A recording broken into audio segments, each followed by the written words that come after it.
যেই মানুষগুলো ঈমান আনবে আল্লাহর উপরে, যেই মানুষগুলো আমলে সালেহ করবে, যেই মানুষগুলো সত্য কথা বলবে, নবী গো আপনি তাদেরকে জানায় দেন, নবী আপনি তাদেরকে জানায় দেন এই মানুষগুলোকে আমি আল্লাহ খসারত থেকে হেফাজত করব। সুবহানাল্লাহ। এই মানুষগুলোকে আমি আল্লাহ তাআলা মুসিবত থেকে হেফাজত রাখব। মানুষগুলো আমলে সালেহ করবে, আল্লাহর জন্য নেক আমল করবে। বান্দা জমিনে থাইকা দৈনিক যদি 100 বার পরে 100 বার পরে 100 বার পরে লা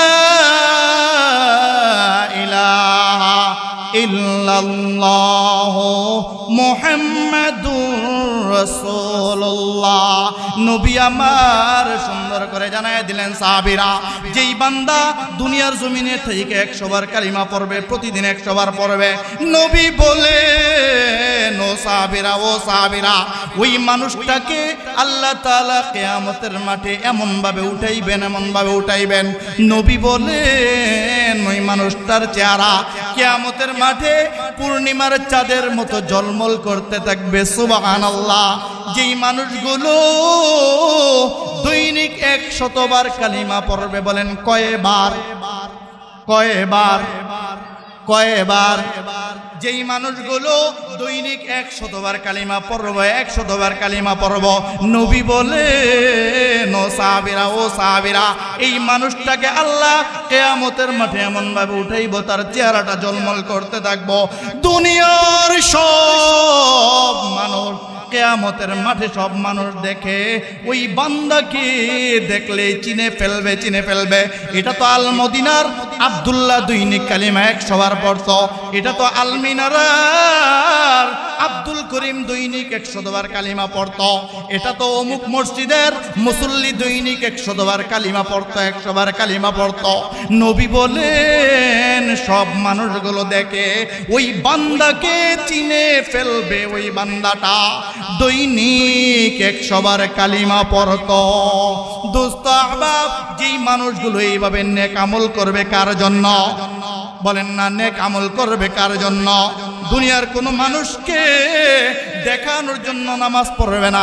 ইমাম সাহেব নামাজে দাঁড়াইছে, সভাপতি পিছে দাঁড়াইছে, ইমাম সাহেবের রুকুগুলো বাইরে গেছে, সেজদাগুলো আস্তে হয়ে গেছে, সভাপতি দাঁড়াইছে, পিছনে মুসল্লিরা দাঁড়ানোর কারণে সভাপতির নামাজ আস্তে আস্তে হয়ে গেছে। আল্লাহু আকবার, আল্লাহু আকবার। আছে না নাই?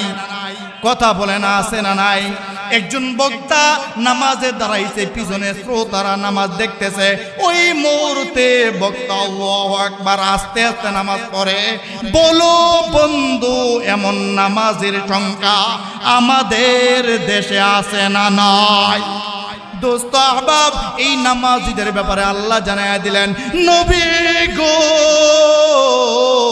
আপনি তাদেরকে জানায়া দেন, নবী তাদেরকে জানায়া দেন, যেই মানুষগুলো দুনিয়ার জমিনের মানুষকে দেখানোর জন্য ইবাদত করবে, যেই মানুষগুলো দুনিয়ার জমিনের মানুষ ভালো বলবে এই জন্য ইবাদত করবে, যেই মানুষগুলো দুনিয়ার জমিনের মানুষের কাছ থেকে বাহবা পাইবে এই জন্য ইবাদত করবে, নবী গো আপনি জানায়া দেন, আপনি জানায়া দেন ওই মানুষগুলোর উপরে আমি আল্লাহ মোটেও রাজি না।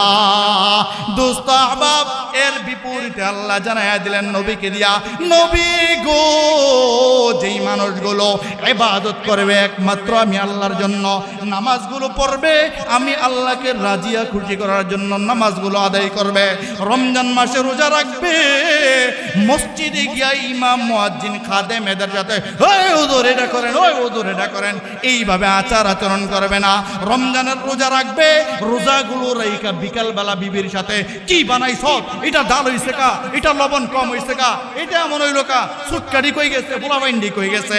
যেই মানুষগুলো রমজান মাসে রোজা রাইখা এমন ব্যবহার করবে না, নবী আমার আপনি তাদেরকে জানায়া দেন, ওই মানুষগুলোকে আপনি জানায়া দেন এই মানুষগুলো ইবাদত আমি আল্লাহর জন্য করার কারণে, এই মানুষগুলো রোজা আমি আল্লাহর জন্য রাখার কারণে, এই মানুষগুলো কুরবানি আমি আল্লাহর জন্য দেওয়ার কারণে দুনিয়ার মানুষগুলো বলবে হাজী সাহেব বড় গরু আনছে এই জন্য জবাই দিছে। না না না, এই জন্য না। যেই মানুষগুলো সবগুলো ইবাদত করবে কার জন্য? বলেন না আওয়াজ দেয়া, কার জন্য? যেই মানুষগুলো এই সব ইবাদত করবে আল্লাহর জন্য, আল্লাহর জন্য। আল্লাহ বলেন নবী গো আপনি তাদেরকে জানায় দেন, গো নবী তাদেরকে জানায় দেন, যেই মানুষের ইবাদত আমি আল্লাহর জন্য হয়ে যাবে, যেই মানুষের রোজা আমি আল্লাহর জন্য হয়ে যাবে, গো নবী আল্লাহর জন্য হয়ে যাবে, যেই মানুষের তাসবিহগুলো আমি আল্লাহর জন্য হয়ে যাবে, যেই মানুষের দান সদকাগুলো আমি আল্লাহর জন্য হয়ে যাবে, নবী গো আপনি তাদেরকে জানায় দেন আমি আল্লাহ এই মানুষগুলোকে ইবাদতের কারণে দুনিয়ার জমিনে শান্তির ব্যবস্থা করে দিব আমি আল্লাহ, পরকালের জমিনে আমি আল্লাহ তাদেরকে মুক্তির ব্যবস্থা করে দেব আমি আল্লাহ, তাদেরকে জান্নাতুল ফেরদাউস দান করব, জান্নাতুল ফেরদাউস। নবী গো এমন আরাম, এমন শান্তি, এমন সুখের ব্যবস্থা আমি আল্লাহ করে দিব যেই সুখের আর কোনো দিন শেষ হবে না।